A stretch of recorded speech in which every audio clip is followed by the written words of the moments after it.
Avez-vous déjà regardé de vieilles photos de famille et vous êtes-vous interrogé sur vos arrière-arrière-grands-parents? Maintenant, imaginez essayer de trouver une photo du tout premier humain. C'est une question fascinante qui a intrigué les gens pendant des siècles. Qui était cette personne? Est-ce qu'elle nous ressemblait?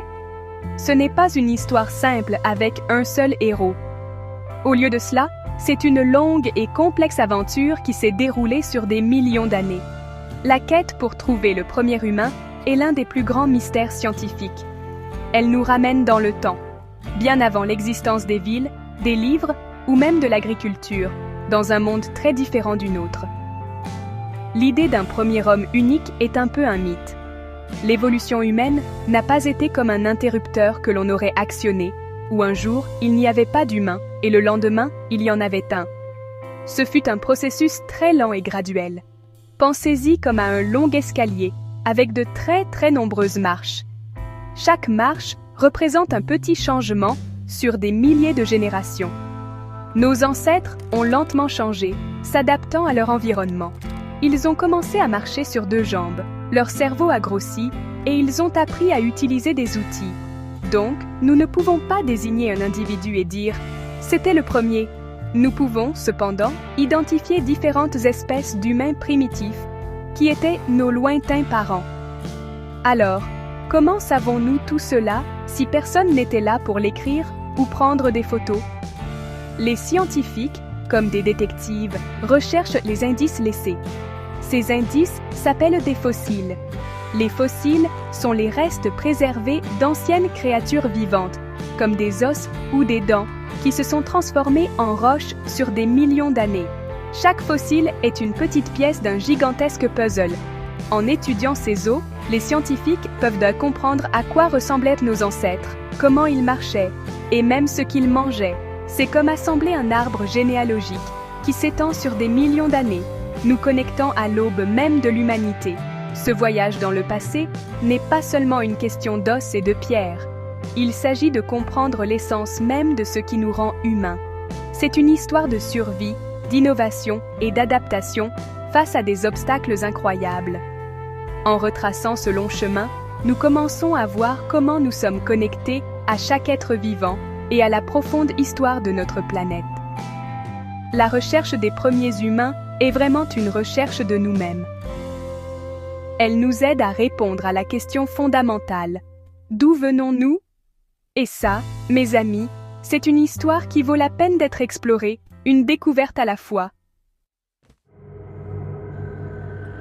La science qui nous permet de trouver nos ancêtres s'appelle la paléoanthropologie. Ça a l'air compliqué, mais c'est vraiment une question de bon sens de détective. Ces scientifiques voyagent dans des endroits reculés, souvent des déserts ou des vallées profondes, où des couches de roches anciennes sont exposées. Ils creusent soigneusement dans la terre, parfois pendant des années, espérant trouver un fragment d'os ou un outil primitif. L'une des découvertes les plus célèbres a eu lieu en Éthiopie en 1974. Une équipe de scientifiques a trouvé le squelette d'un très ancien parent humain. Ils l'ont nommé Lucy. Elle n'était pas un humain moderne, mais elle était un lien crucial dans notre arbre généalogique. Lucy appartenait à une espèce appelée Australopithecus afarensis. Elle a vécu il y a environ 3,2 millions d'années. Son squelette était remarquable, car il montrait qu'elle marchait debout sur deux jambes, un peu comme nous. C'était une énorme découverte. Marcher sur deux jambes, ou la bipédie, a libéré les mains pour faire d'autres choses, comme transporter de la nourriture ou, éventuellement, fabriquer des outils.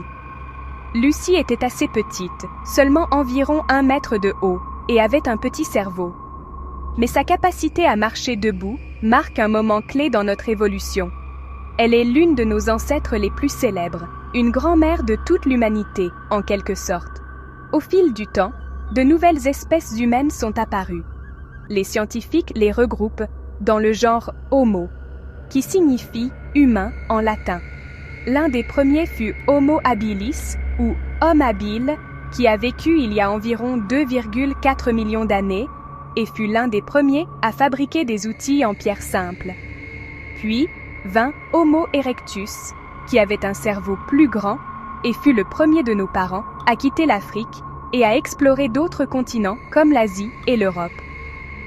Ces premiers humains étaient de vrais pionniers, s'adaptant à de nouveaux climats et défis.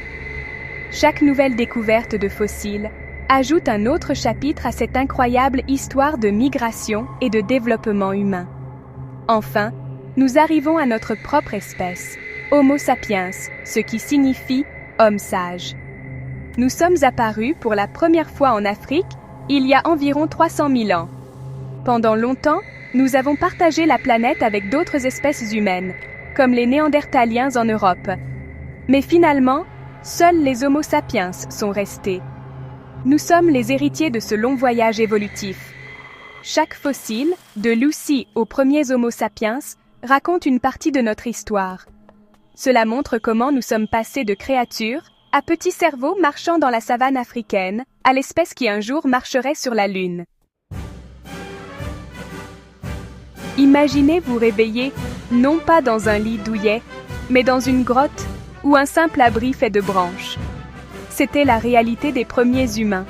Ils n'avaient pas de maison permanente, car ils étaient souvent en déplacement, suivant les troupeaux d'animaux pour se nourrir. Les grottes offraient une bonne protection contre les prédateurs, comme les tigres à dents de sabre, et contre le mauvais temps. Ils construisaient également des camps temporaires en plein air, peut-être près d'une rivière ou d'un lac, qui leur fournissait de l'eau douce. Leur maison n'était pas pour le confort, mais pour la survie. Le monde extérieur était sauvage et dangereux, et trouver un endroit sûr pour se reposer était une priorité quotidienne. Qu'y avait-il au menu pour le petit déjeuner à l'âge de pierre? Il n'y avait pas de supermarché, bien sûr. Les premiers humains étaient des chasseurs-cueilleurs. Cela signifie qu'ils obtenaient leur nourriture en chassant des animaux et en cueillant des plantes. Les hommes chassaient souvent en groupe de grands animaux comme les mammouths, les bisons ou les cerfs, utilisant des lances faites de bois et de pierre. Les femmes et les enfants cueillaient généralement des plantes comestibles, des fruits, des noix, des racines et des insectes. Leur régime alimentaire était très diversifié et dépendait de la saison et de ce qui était disponible dans leur environnement. C'était une façon de vivre difficile. Si la chasse échouait ou si les plantes n'étaient pas disponibles, ils avaient faim. L'une des découvertes les plus importantes de l'histoire humaine fut la maîtrise du feu. Au début, les premiers humains ont probablement obtenu le feu à partir de sources naturelles, comme les éclairs. Mais finalement, peut-être il y a environ 400 000 ans, ils ont appris à le faire eux-mêmes, peut-être en frappant deux pierres ensemble pour créer une étincelle ou en frottant des bâtons. Le feu a tout changé. Il fournissait de la chaleur les nuits froides, éloignait les prédateurs dangereux et leur permettait de cuire leurs aliments. La cuisson rendait les aliments plus faciles à digérer et tuait les bactéries nocives, ce qui améliorait leur santé. Le feu est également devenu un centre social, où les groupes se réunissaient pour partager de la nourriture et des histoires. La vie était courte et difficile. Une personne avait de la chance de vivre au-delà de 30 ans. Il faisait face à des dangers de la part des prédateurs, des maladies et des blessures pour lesquelles il n'y avait pas de médicaments. Pourtant, ils ont non seulement survécu, mais prospéré. Ils ont développé des groupes sociaux complexes, ont pris soin de leurs malades et de leurs personnes âgées, et ont même créé de l'art. Dans des grottes à travers l'Europe, ils ont peint d'incroyables images des animaux qu'ils chassaient. Cela montre qu'ils avaient de l'imagination et un désir de communiquer. Leur vie quotidienne était une lutte constante, mais elle était aussi remplie de coopération, d'ingéniosité et des débuts de la culture humaine. Vous vous demandez peut-être pourquoi nous devrions nous intéresser à des gens qui ont vécu il y a si longtemps. Comprendre nos origines préhistoriques est incroyablement important car cela nous raconte notre histoire. Cela révèle le long et lent voyage qui a façonné nos corps et nos esprits. Le fait que nous marchions sur deux jambes, que nous ayons des mains capables de créer des outils complexes et que nous possédions des cerveaux capables de langage et de pensée complexes n'est pas un accident. C'est le résultat de millions d'années d'évolution. Nos ancêtres ont fait face à des défis incroyables, des climats changeants, des prédateurs féroces et des pénuries alimentaires. Et leur capacité à s'adapter est la raison pour laquelle nous sommes là aujourd'hui. C'est l'histoire de survie ultime. L'un des faits les plus étonnants de notre préhistoire est à quel point tout était lié. Par exemple, le développement de la fabrication d'outils a probablement influencé la croissance de notre cerveau. Au fur et à mesure que nos ancêtres fabriquaient des outils plus complexes, ils devaient penser et planifier davantage, ce qui a stimulé le développement du cerveau. Un cerveau plus grand, à son tour, a permis de meilleurs outils et de meilleures stratégies sociales.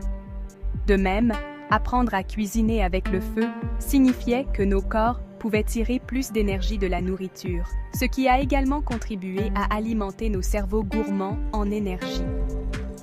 Tout est lié. Marcher debout, utiliser des outils, maîtriser le feu et développer un grand cerveau font tous partie du même ensemble évolutif qui a créé les humains modernes. Apprendre notre ascendance commune nous enseigne également une leçon précieuse sur l'unité. Avant qu'il n'y ait différents pays, cultures ou langues, il n'y avait que l'humanité, partant d'une petite population en Afrique. Chaque personne sur Terre aujourd'hui, peu importe d'où elle vient, partage ces mêmes ancêtres africains. Nos différences sont récentes et superficielles comparées à notre connexion profonde et ancienne. L'histoire de l'évolution humaine n'est pas l'histoire d'un groupe, mais l'histoire de tout le monde. Cela nous rappelle que nous sommes une grande famille élargie, avec une origine commune, une idée puissante dans le monde divisé d'aujourd'hui. En fin de compte, explorer nos origines nous donne une perspective. Cela nous montre à quel point notre monde moderne est jeune par rapport à la vaste chronologie de l'existence humaine. Nous ne pratiquons l'agriculture que depuis environ 12 000 ans et ne vivons en ville que depuis quelques milliers. Un simple clin d'œil dans notre histoire évolutive. Connaître cette histoire nous aide à comprendre notre place dans le monde naturel et l'impact à long terme de nos actions. Nos ancêtres ont survécu en étant adaptables et intelligents. Pour faire face aux défis de l'avenir, nous devons aussi puiser dans ces qualités. Comprendre d'où nous venons est le premier pas pour comprendre qui nous sommes et où nous allons.